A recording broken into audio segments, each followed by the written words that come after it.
Hello, everybody. It is April. It's hard to believe time is blowing so quickly, although time is weird these days, if you haven't noticed.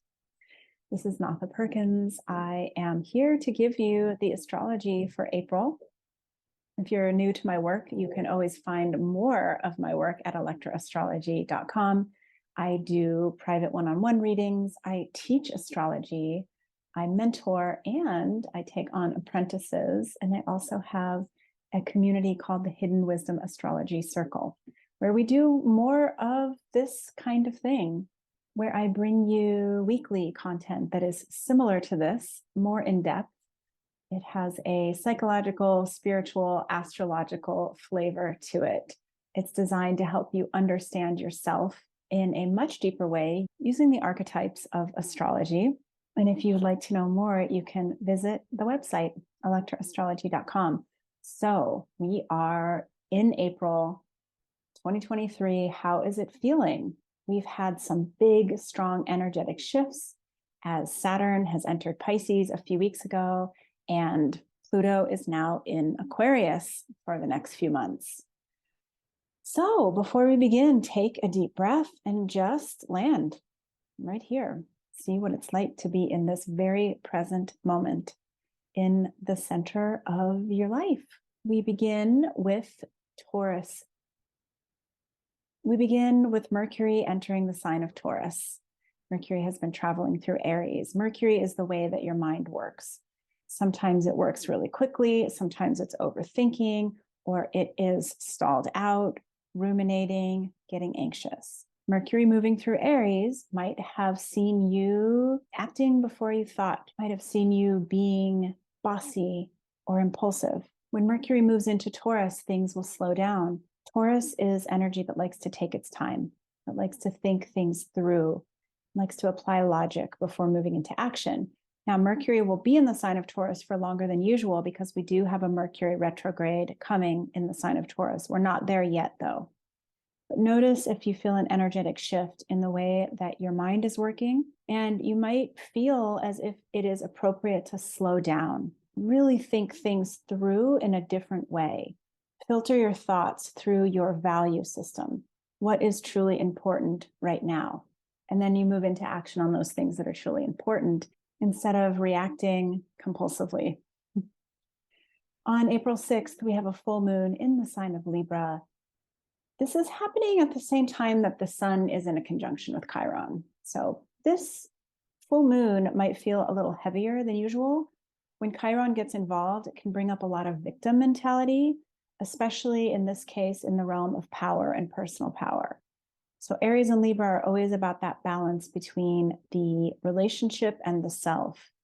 So be aware of places that will come up that want your attention, that are allowing you to see some of the places where you are responding from your wound. And we all know that responding from a wound brings in a certain level of unconsciousness and reactivity. Anytime that we're trying to navigate through pain, things become heavier, our tempers become shorter, and we have a certain sense of hopelessness, this fear that that pain is never going to go away.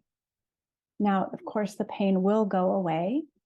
This full moon is going to give you some wonderful opportunities to release some of the baggage that your pain, and especially old pain that you're still carrying, brings to you. On April 12th, Venus is changing signs. Venus is our planet that relates to our value system, to our money, our sense of abundance, our sense of self-worth. Venus is going to be leaving the sign of Taurus, where she has been happy because she rules the sign of Taurus. But moving into Gemini brings in more of a mental flavor and an interest in things that are outside of self. Venus in Taurus is like the cat that likes to lay in the sun and be warmed by the rays. And when Venus moves into Gemini, it is more of the energy of the bumblebee that wants to taste every single flower in the field. So you might notice that your curiosity gets piqued, and that the way that you think about things, especially your love, your money, your finances, shifts and changes a little faster than it has over the last few weeks with Venus in Taurus. On April 20th, we have a new moon eclipse in the sign of Aries. This is a solar eclipse.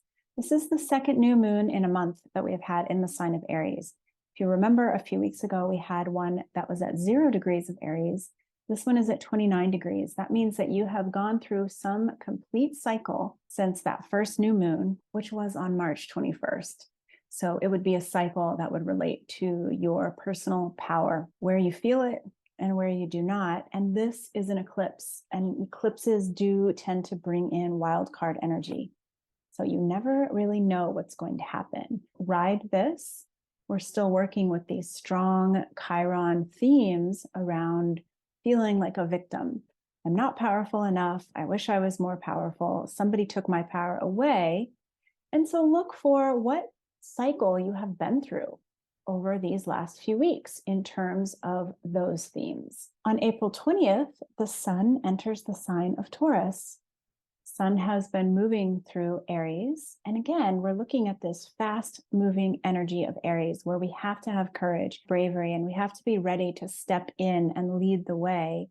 And when the sun enters Taurus, we have a slowing down and we have a sense of wanting to tend to what is here.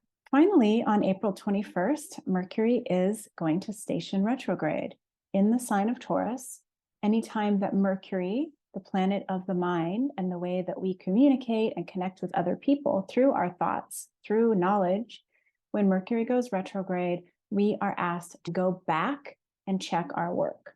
This is always an opportunity to course correct and to make improvements. If you know that you need to communicate something or you need to communicate better, this is the time for that. Perhaps you just need to go back in and do some work. Taurus is always a sign about settling in and doing the work. It is a fixed sign. It is the garden. And if you are not out tending to your garden, pulling weeds, planting seeds, watering, and making sure that it's getting enough sun, you're not going to have a harvest. And so there is a lot of this harvest energy that is starting to infiltrate all of us and our experience. So it becomes less about moving around and trying to make things happen and more about looking around and assessing what needs to be done so that you can meet your goals. All right. I hope that you have a wonderful month. I will see you next month when I release this for the month of May. And in the meantime, check out electraastrology.com. If you don't follow me on Instagram, I'm there at Electra_astrology. Have a good one.